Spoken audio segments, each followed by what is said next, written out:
Bom, gente, vamos dar início à análise da decadência do período colonial brasileiro. Vamos começar pelo ciclo do açúcar, como a gente vem fazendo, e continuar pelo ciclo do ouro. Vamos lá?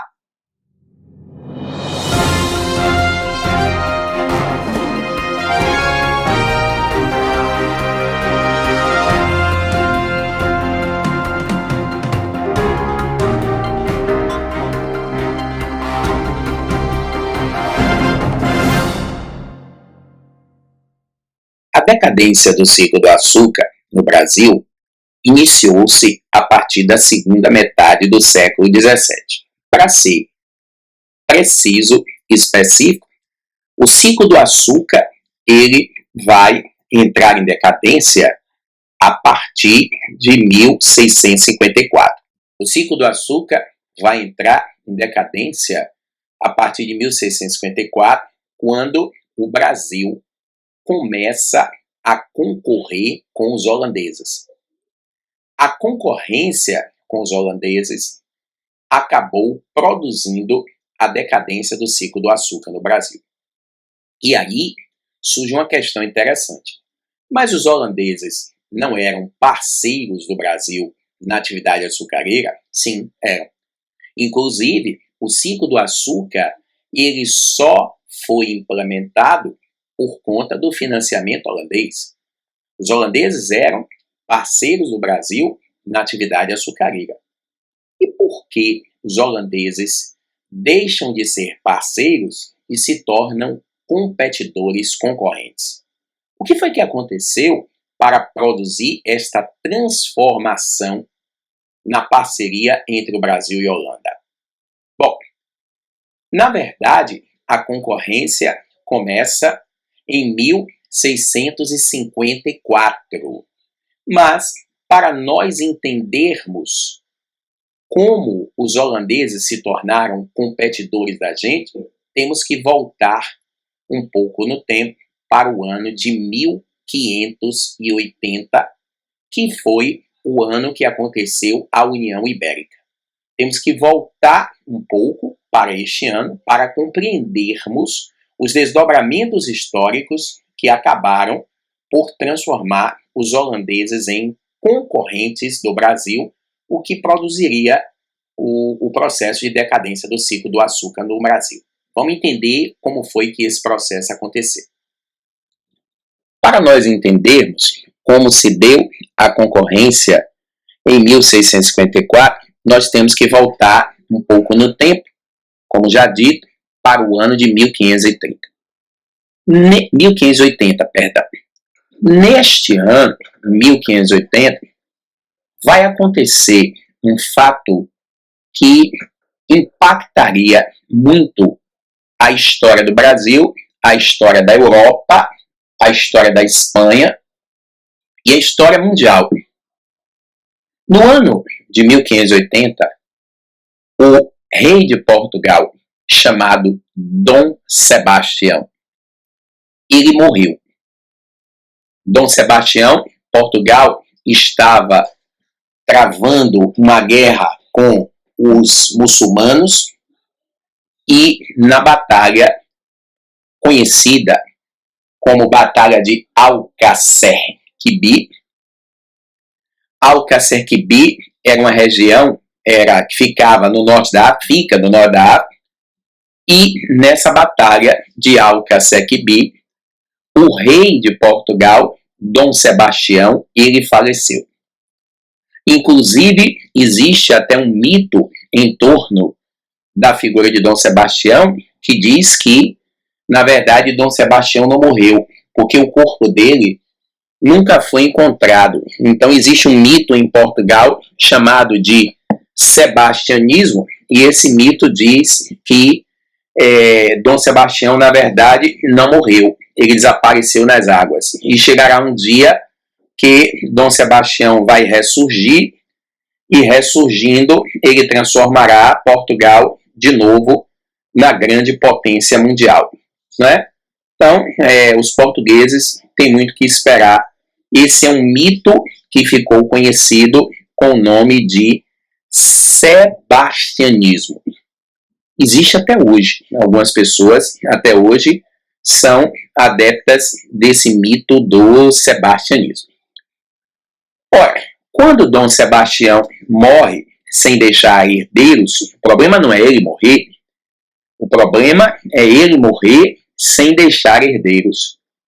O parente mais próximo de Dom Sebastião era o rei da Espanha, que na época se chamava Felipe II.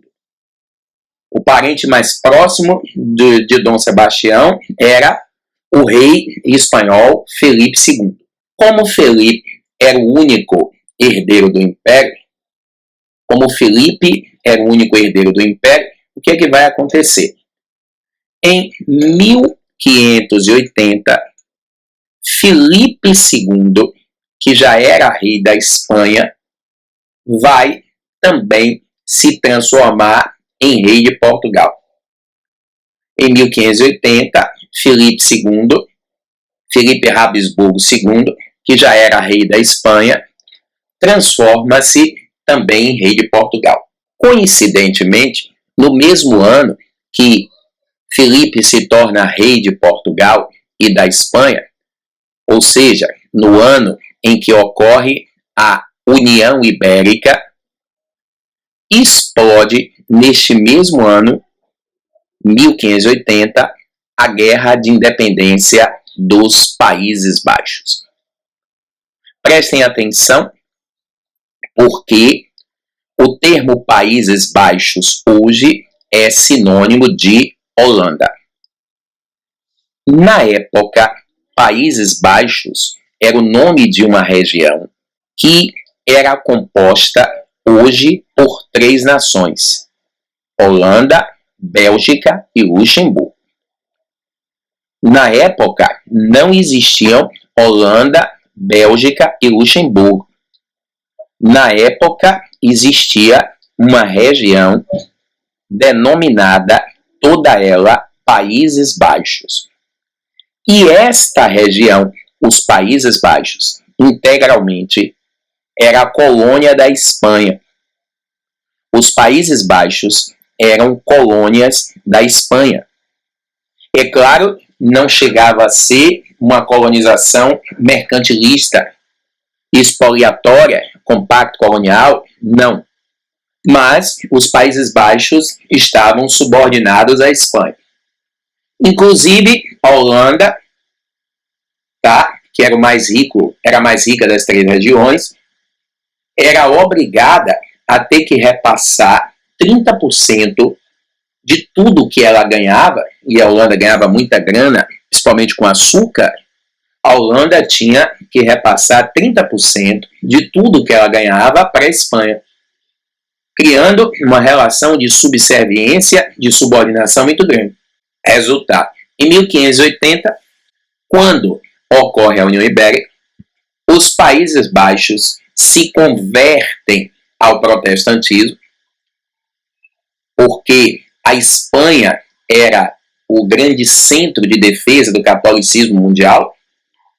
Nós, na Idade Moderna, estamos vivendo a reforma protestante.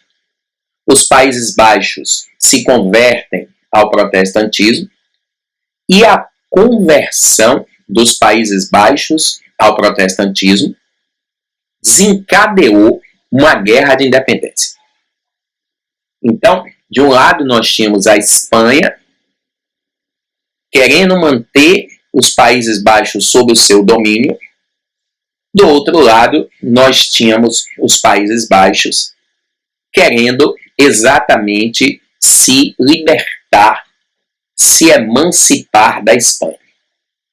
Esta guerra começa em 1580 e durou 8 anos. A Guerra de Independência dos Países Baixos vai durar até 1588 e quem venceu foram os Países Baixos. Desculpa. A Espanha foi derrotada e os Países Baixos foram vencedores. Claro que o poder militar da Espanha era muito maior. Os Países Baixos, na verdade, vencem porque a Espanha teve que enfrentar várias guerras religiosas ao mesmo tempo. O movimento de reforma protestante ele explodiu em várias regiões da Europa simultaneamente e, como o movimento de reforma eclodiu em várias regiões da Europa ao mesmo tempo, a Espanha fora obrigada a dividir os seus exércitos. Na hora que a Espanha viu-se obrigada a dividir os seus exércitos, o poder militar espanhol se enfraquece. O poder militar espanhol se enfraquece e a Espanha vai perder a esmagadora maioria das guerras religiosas reformistas da Europa. No ano de 1588, os Países Baixos, então, tornam-se independentes e, a partir de 1600, eles se fragmentam, transformando-se em 3 nações autônomas, Holanda, Bélgica e Luxemburgo, em 1600. Quando os Países Baixos ficaram independentes em 1588, 2 anos depois, a Espanha, para se vingar da independência dos Países Baixos, como retaliação, a Espanha baixou um decreto, Felipe II baixou um decreto proibindo a Holanda de comercializar com portos espanhóis.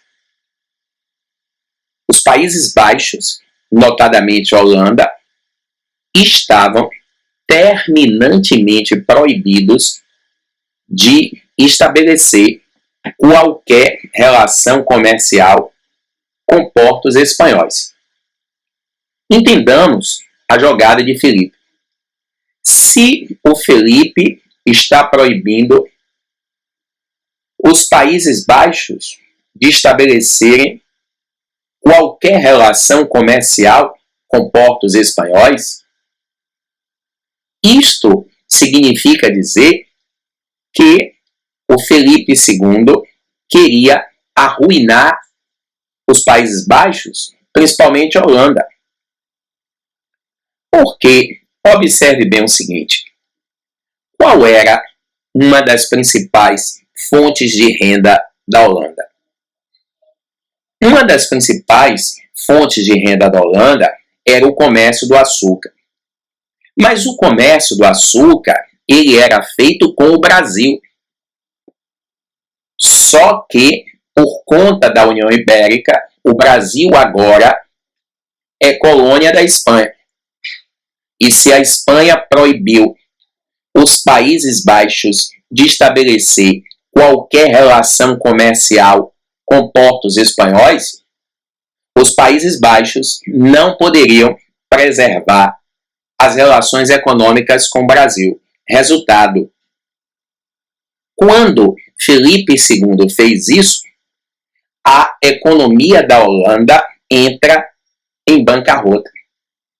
A Holanda vai quebrar quando Felipe II baixa esse decreto proibindo que os Países Baixos possam estabelecer qualquer relação comercial com portos espanhóis. Então, veja que ele estava tentando se vingar da Holanda, estrangulando a economia do país. Não é? Então, e funcionou, não é? Porque a Holanda não mais poderia preservar o comércio regular com o açúcar brasileiro. Quando Felipe baixa esse decreto, a economia da Holanda sucumbiu por completo. Mas, olhe, a economia do Brasil também sucumbiu. Porque, entenda, a economia do Brasil girava em torno da Holanda. O comércio do açúcar dependia dos holandeses, lembre-se, porque eram os holandeses não só que financiavam os engenhos, mas eram os holandeses também os principais responsáveis pelo refino. Mas, aí você diz, Garrido, e o comércio a economia brasileira quebrando, para a Espanha não é ruim? Não, para a Espanha não fazia a menor diferença, porque a grande e maior fonte de rendas do governo espanhol era a extração de ouro e prata das civilizações pré-colombianas. Então, para a Espanha, o comércio do açúcar não fazia a menor diferença, o que foi um erro, não é? Porque se a Espanha monopolizasse o comércio do açúcar, ela teria a chance de dominar o planeta pelo viés econômico. Mas nós estamos falando da nobreza. A nobreza não tem esta ideia de controle das relações econômicas como a burguesia passaria a ter. Então, o colapso da economia brasileira para a Espanha pouco importava. O fato é que o governo holandês estava muito preocupado com a crise e o governo da Holanda decidiu tomar uma medida drástica para se livrar da crise. Qual? O governo da Holanda funda uma companhia privilegiada de comércio. Durante o mercantilismo, era muito comum a fundação de companhias privilegiadas de comércio, certo? Era muito comum as nações mercantilistas criarem essas companhias e essas companhias eram chamadas de companhias privilegiadas de comércio pelo seguinte: primeiro, as companhias privilegiadas de comércio eram companhias de capital misto, ou seja, eram companhias que combinavam o capital público com o privado. Certo? Então, você tem um poder de investimento, poder de fogo muito maior, que combina o capital público com o capital privado. Além disso, essas companhias são chamadas de companhias privilegiadas de comércio porque elas tinham vários benefícios, várias benesses do Estado. A maior de todas, isenção de impostos. Então a Holanda cria uma companhia privilegiada de comércio para sair do colapso econômico. Essa companhia ficou conhecida com o nome de Companhia das Índias Orientais. A Holanda cria a Companhia das Índias Orientais, uma companhia privilegiada de comércio para sair da crise. De que maneira a Companhia das Índias Orientais iria amenizar o impacto econômico que a Holanda estava sofrendo? Quando a Holanda funda a Companhia das Índias Orientais, o objetivo dela era sair da crise econômica que ela estava vivendo por conta desse embargo imposto por Filipe II. Agora, de que maneira essa companhia ia retirar a Holanda da crise? O objetivo da companhia era o seguinte: contando com o apoio do governo, a Companhia das Índias Orientais ela foi fundada para tirar a Holanda da crise, restaurando o comércio de especiarias. Certo? O objetivo da Companhia das Índias era que a Holanda assumisse o controle do comércio de especiarias. Bom, nós todos sabemos que o comércio de especiarias não era mais tão rentável quanto outrora. O grande detalhe é que a Holanda impôs, o governo da Holanda determinou que a Companhia das Índias tinha que invadir a Índia, era da Índia que as especiarias saíam, dominar a Índia e, se fosse o caso, na força, restaurar, recuperar o comércio das especiarias. A Índia era a colônia de Portugal. portanto, da Espanha, porque estamos, não podemos esquecer, vivendo a União Ibérica. Então, a ordem dada pelo governo holandês foi a de que a Companhia das Índias invadisse a Índia e ressuscitasse o comércio de especiarias a todo custo. Não importa os artifícios que vão ser usados, conquanto que o comércio de especiarias seja ressuscitado, é isso que interessa. Como a Espanha também não dava importância ao comércio de especiarias, a Holanda invade a Índia e restaura o comércio de especiarias com isso.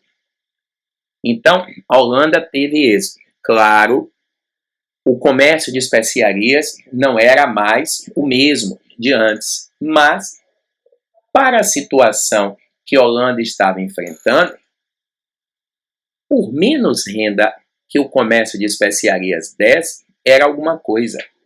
Era bem melhor do que nada. E deu certo. A Companhia das Índias Orientais acabou atingindo o propósito.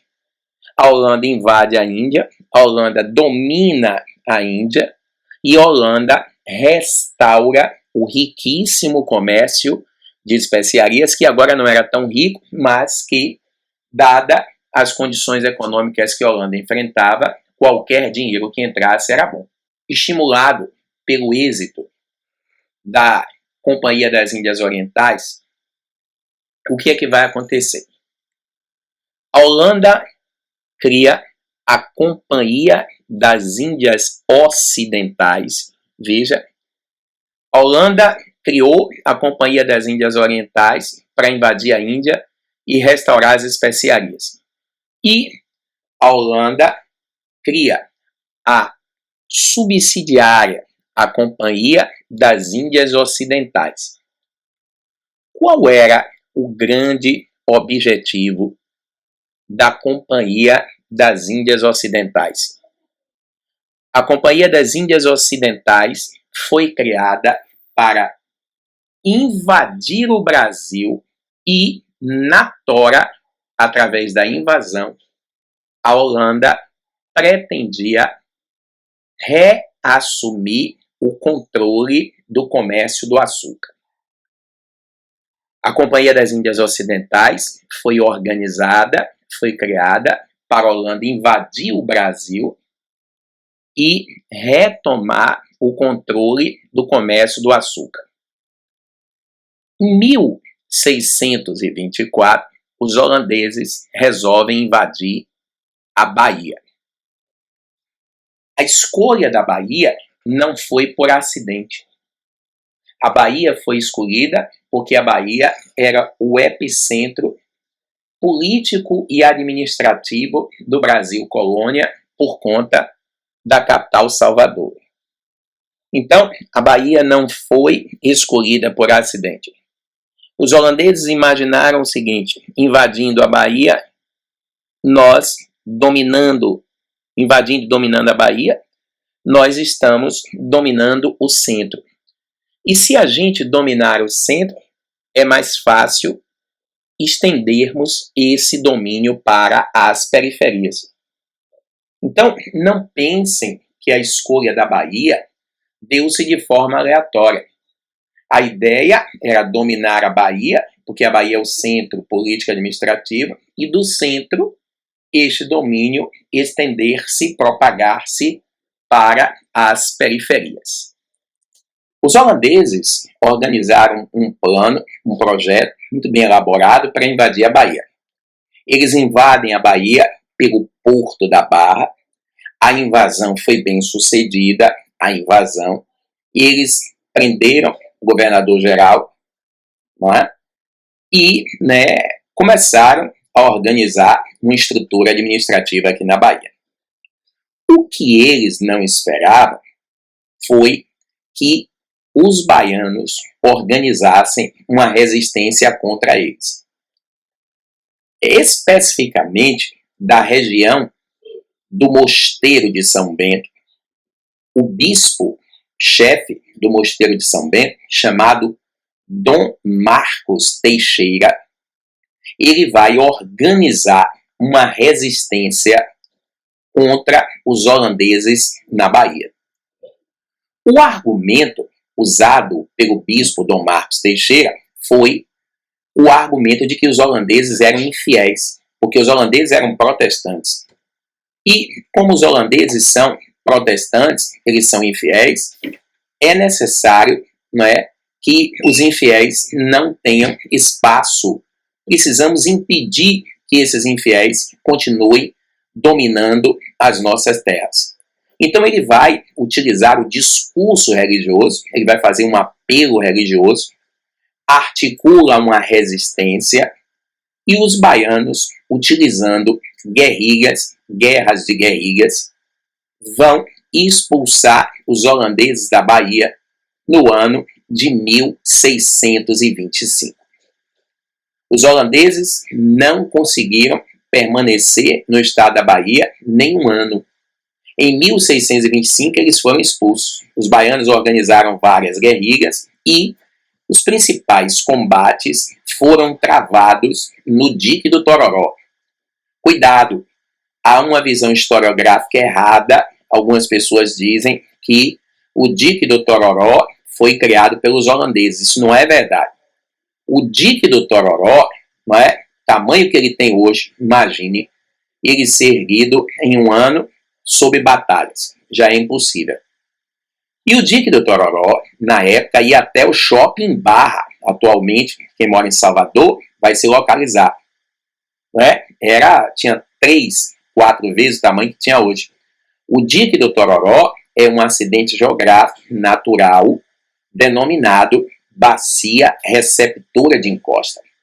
Ao redor do Dique do Tororó encontra-se os pontos mais altos da cidade de Salvador. Então, quando chovia, as águas desciam e ficavam represadas ali. As principais batalhas contra os holandeses foram travadas no Dique do Tororó e, em 1625, os holandeses foram expulsos da Bahia. O projeto dos holandeses de invadir a Bahia para restaurar, para retomar o controle da atividade açucareira foi um desastre. Os holandeses não tiveram êxito e a invasão à Bahia foi mal sucedida. Mas eles não desistem. Eles foram expulsos em 1625. Em 1628, eles roubaram um carregamento, né, de navios espanhóis entupidos de ouro e prata.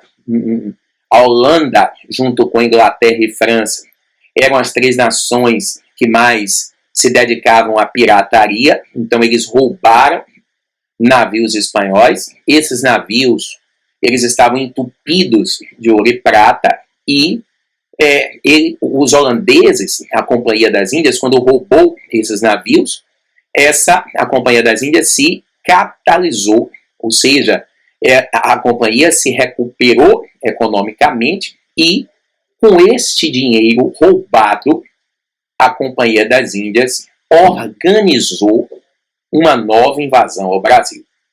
Veja que onda, né? Então, quando, em 1628, a Holanda roubou esses navios espanhóis entupidos de ouro e prata e organizou uma nova invasão ao Brasil, o alvo escolhido em 1630 foi a capitania de Pernambuco. Não é? Então o alvo escolhido foi Pernambuco. Por quê? Primeiro, porque a Bahia já tinha resultado num fracasso. E, segundo lugar, nós temos que entender, o objetivo das invasões holandesas ao Brasil era restaurar o comércio do açúcar. E Pernambuco era o maior produtor de açúcar do mundo. Por isso que em 1630, o alvo escolhido pelos holandeses foi a capitania de Pernambuco. Depois de mal sucedida a invasão holandesa à Bahia, em 1630, os holandeses invadem Pernambuco. Ao contrário do que ocorreu na Bahia, a invasão a Pernambuco foi um sucesso.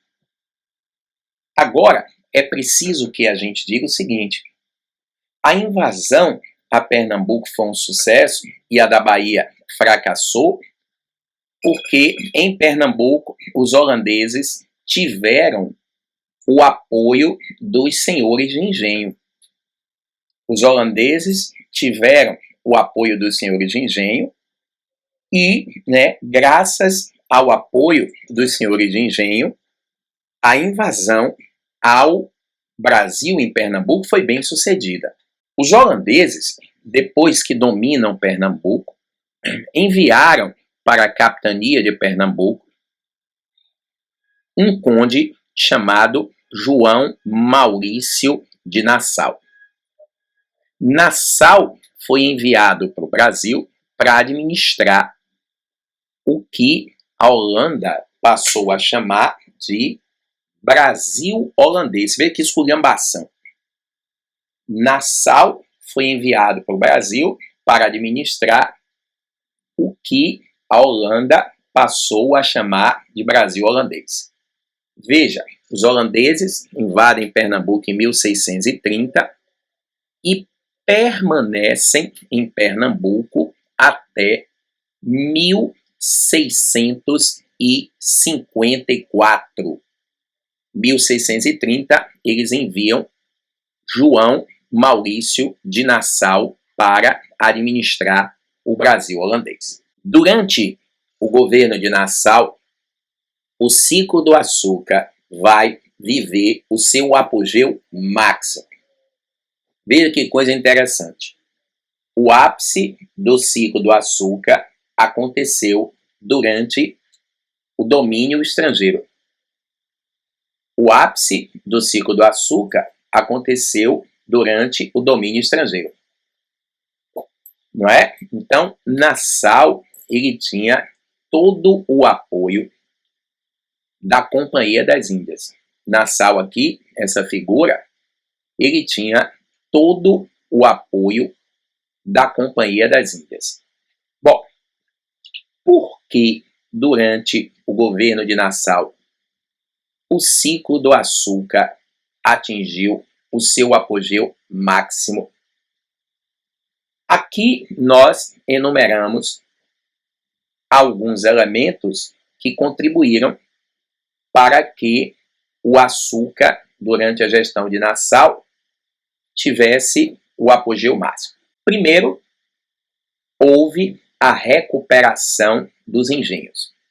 A Companhia das Índias, ela vai disponibilizar aos senhores de engenho um volume de empréstimos considerável a uma taxa de juros pequena para que os engenhos fossem recuperados. E na verdade, era necessário os engenhos serem recuperados, porque os engenhos do açúcar estavam em colapso total. Os engenhos do açúcar estavam em colapso total. Então, se a ideia dos holandeses era restaurar o comércio do açúcar, se a ideia dos holandeses era restaurar o comércio do açúcar, eles precisavam recuperar os engenhos. Então, a primeira medida tomada por Nassau, que gerou um apogeu do ciclo do açúcar, foi exatamente a recuperação dos engenhos.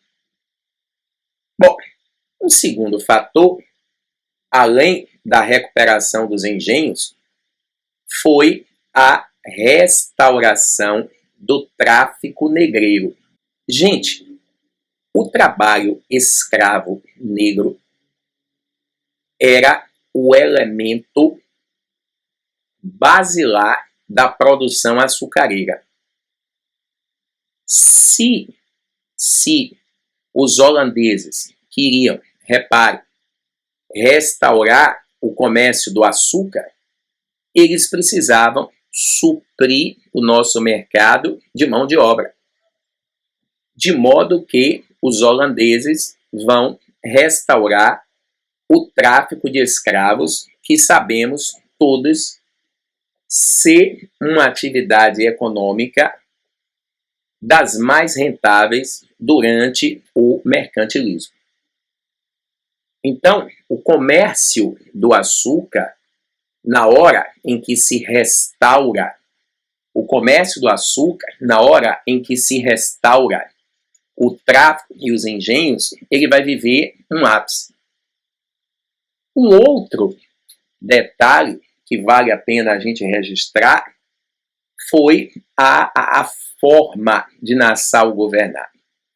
Nassau era um governante que primava pela tolerância. E ele tinha que ser tolerante porque os holandeses eram protestantes e o Brasil era um país católico.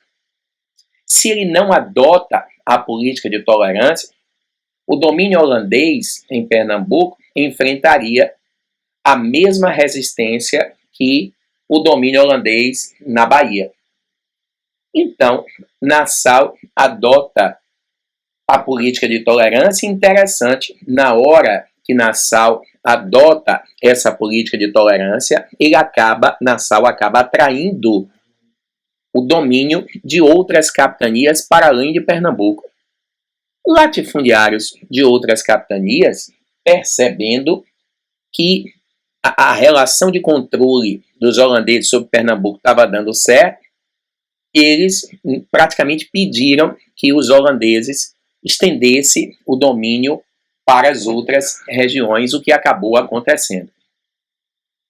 E tudo isso, em conjunto, faz com que o fluxo de comércio de açúcar para o mundo cresça de uma forma exorbitante.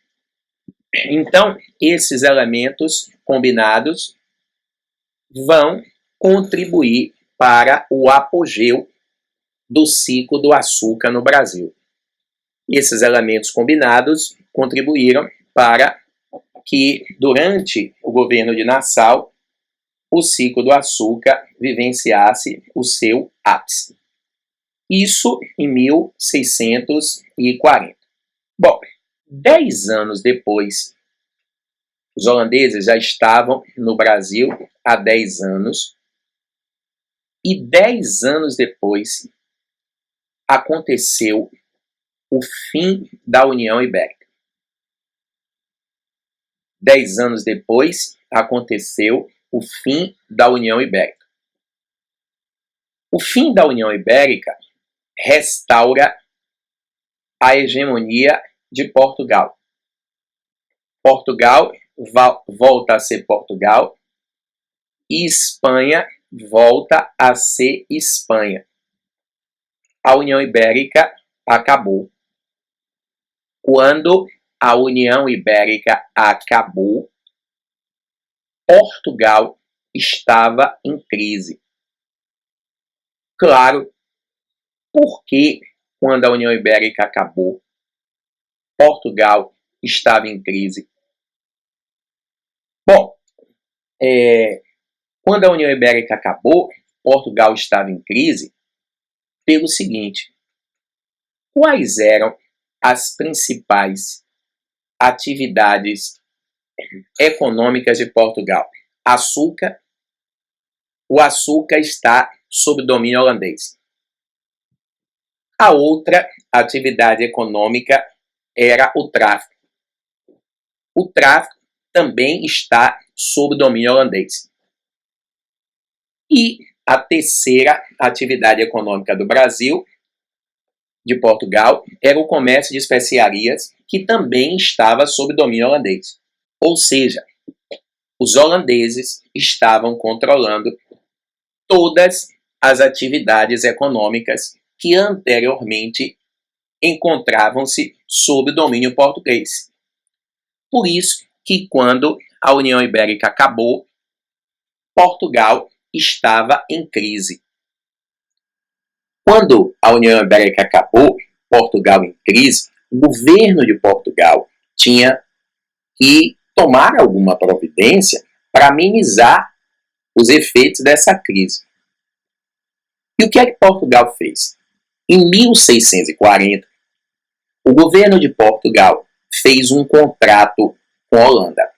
Esse contrato consistia no seguinte: Portugal autorizava a Holanda a continuar explorando o comércio colonial português. Ou seja, Portugal autorizava a Holanda a fazer o que ela já estava fazendo: explorar as especiarias, o açúcar e o tráfico.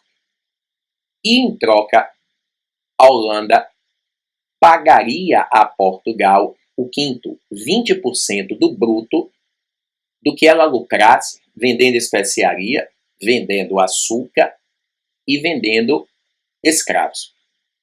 O acordo foi esse: Portugal permite à Holanda a explorar todo o comércio colonial português, ou seja, Portugal permite à Holanda fazer o que ela já estava fazendo e, em troca, a Holanda pagaria a Portugal o quinto, 20%.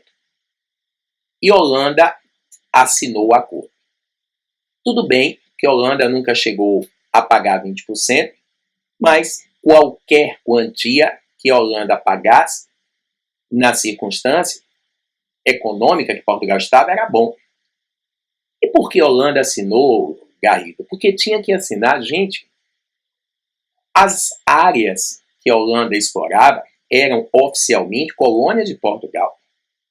Na época da União Ibérica, a Holanda estava explorando essas áreas, utilizando como pretexto a divergência política com a Espanha. Só que a União Ibérica acabou, então não há mais divergência política.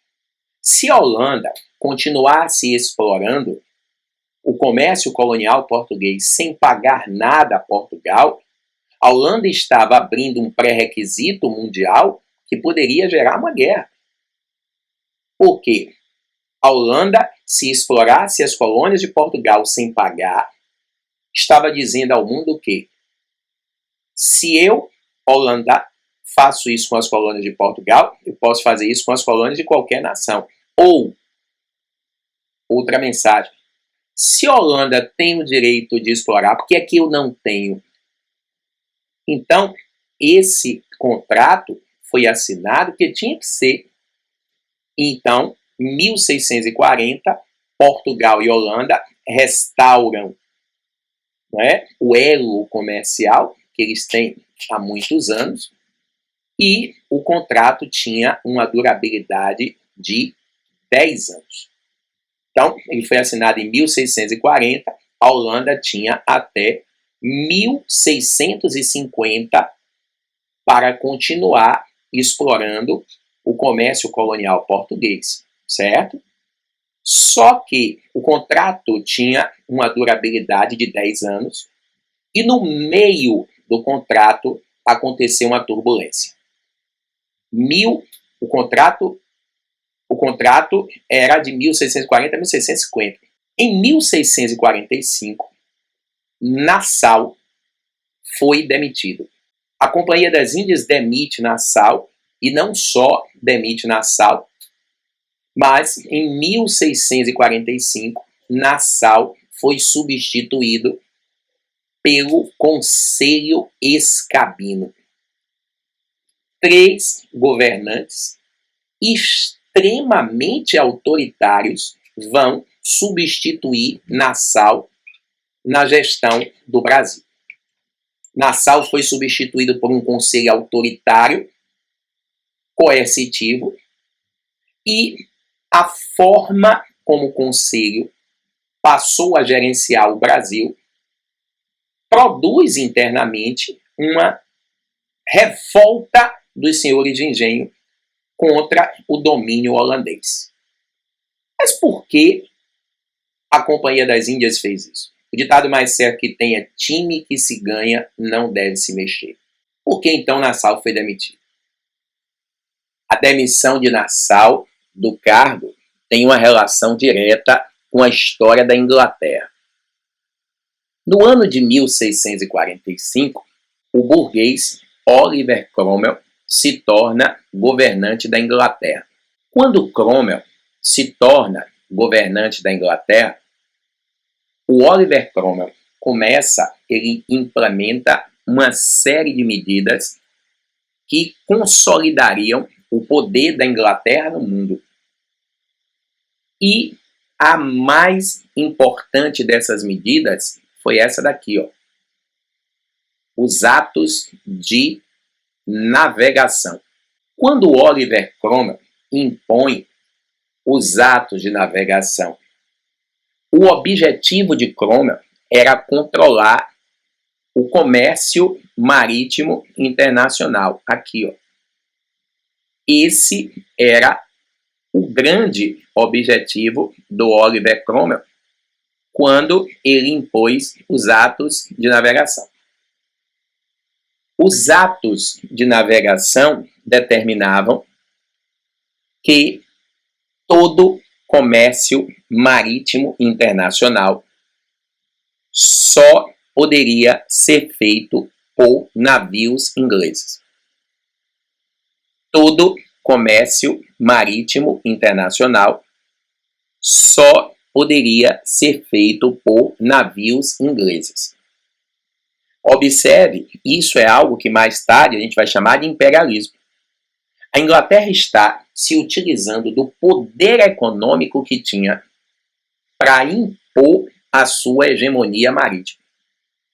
E de que maneira os atos de navegação impactavam a Holanda?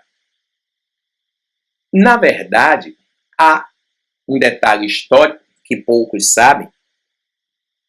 A Holanda possuía, até os atos de navegação, a maior marinha mercante do mundo. A Inglaterra tinha a maior marinha de guerra do mundo. A Holanda tinha a maior marinha mercante do mundo.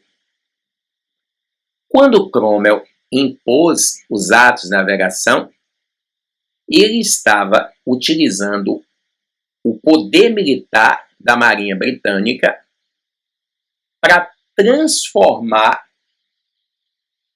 a marinha comercial inglesa na maior marinha do mundo.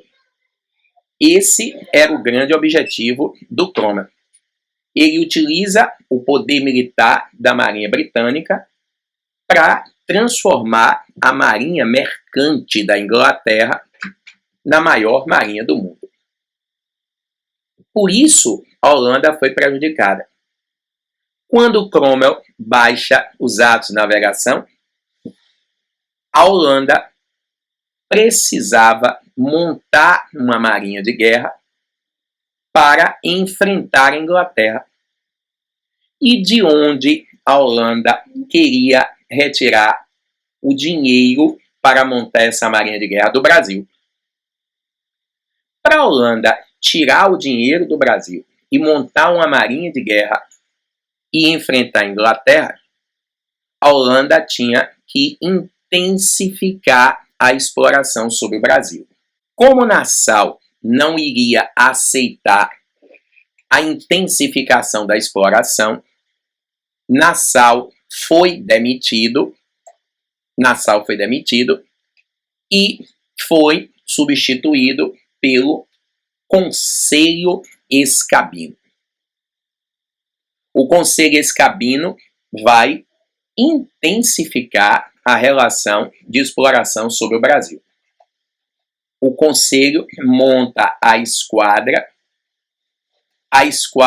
enfrenta a Inglaterra, o Conselho intensifica a exploração sobre o Brasil, monta a esquadra, a Holanda entra num confronto com a Inglaterra e é derrotada. O detalhe é que quando Nassau foi demitido pelo Conselho e o Conselho intensifica a exploração sobre o Brasil, os senhores de engenho vão organizar no Brasil uma revolta contra os holandeses. Aqui está o nome: Insurreição Pernambucana. A insurreição pernambucana foi uma rebelião organizada pelos senhores de engenho do Brasil e que tinha como grande objetivo expulsar os holandeses do Brasil.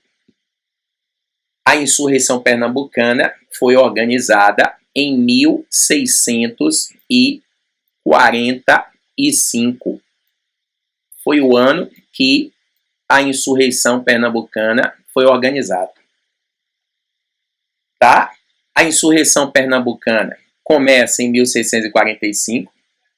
Em 1654, os holandeses foram expulsos. E aí, agora, a gente consegue entender a decadência do açúcar.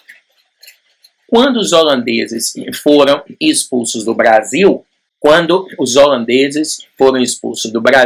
eles começam a produzir açúcar nas Antilhas. O açúcar que os holandeses produziam nas Antilhas tinha uma qualidade melhor do que o nosso, e como os holandeses refinavam o próprio açúcar, eles vendiam o açúcar mais barato. Então veja, 1654, os holandeses começam, depois da expulsão, a insurreição pernambucana expulsa os holandeses do Brasil. Os holandeses expulsos, eles vão desenvolver uma produção de açúcar nas Antilhas. Repare, os holandeses não dominavam as técnicas de plantio, mas como eles ficaram no Brasil de 1630 até 1654, eles aprenderam. Não só aprenderam, como aperfeiçoaram. E aí, na hora que os holandeses começam a produzir açúcar nas Antilhas, esta produção e aí, na hora que os holandeses começam a produzir açúcar nas Antilhas, esta produção de açúcar vai concorrer com o Brasil e esta concorrência produz a decadência do ciclo do açúcar. Correto? Então, esta concorrência produz a decadência do ciclo do açúcar. Pessoal, dessa maneira, a gente entendeu o longo percurso que a gente veio trazendo desde 1580, com a União Ibérica, até 1654, para compreendermos as razões que produziram a decadência do ciclo do açúcar. Bom, e o ciclo do ouro?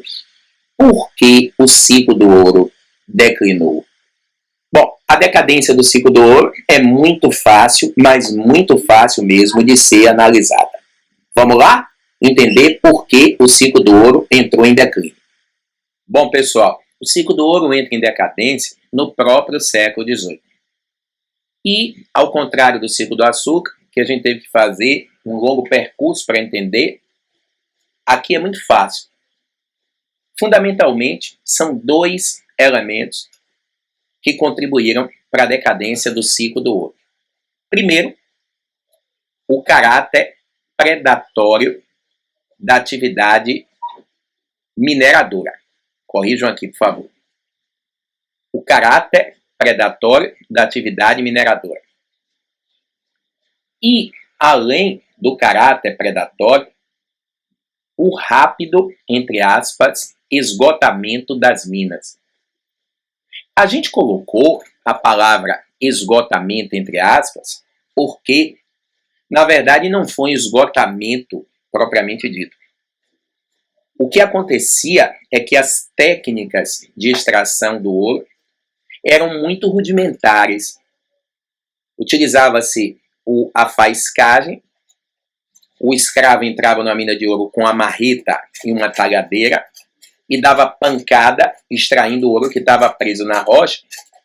Por isso, a técnica é chamada de faiscagem, porque saía aquelas centelhas, aquelas fagulhas.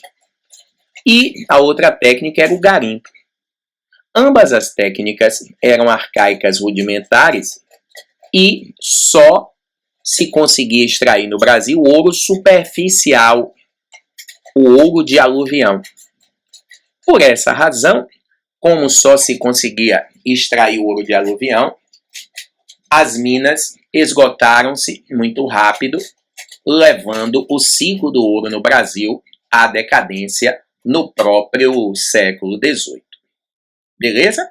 Então é muito fácil entendermos por que o ciclo do ouro ele teve o apogeu e a decadência no mesmo período histórico que foi o século XVIII. Então, pessoal, dessa forma a gente acabou de concluir as principais características de todo o período colonial brasileiro, tá? As aulas estão aí divididas, organizadas, tá? Começamos com o período pré-colonial, a colonização, a organização econômica, política, social e, por fim, o colapso dos dois ciclos econômicos. Tranquilo? Então, inscrevam-se no canal, ativem as atualizações para continuar recebendo em tempo real sempre que a gente postar uma aula. Um abraço a todos e até a próxima.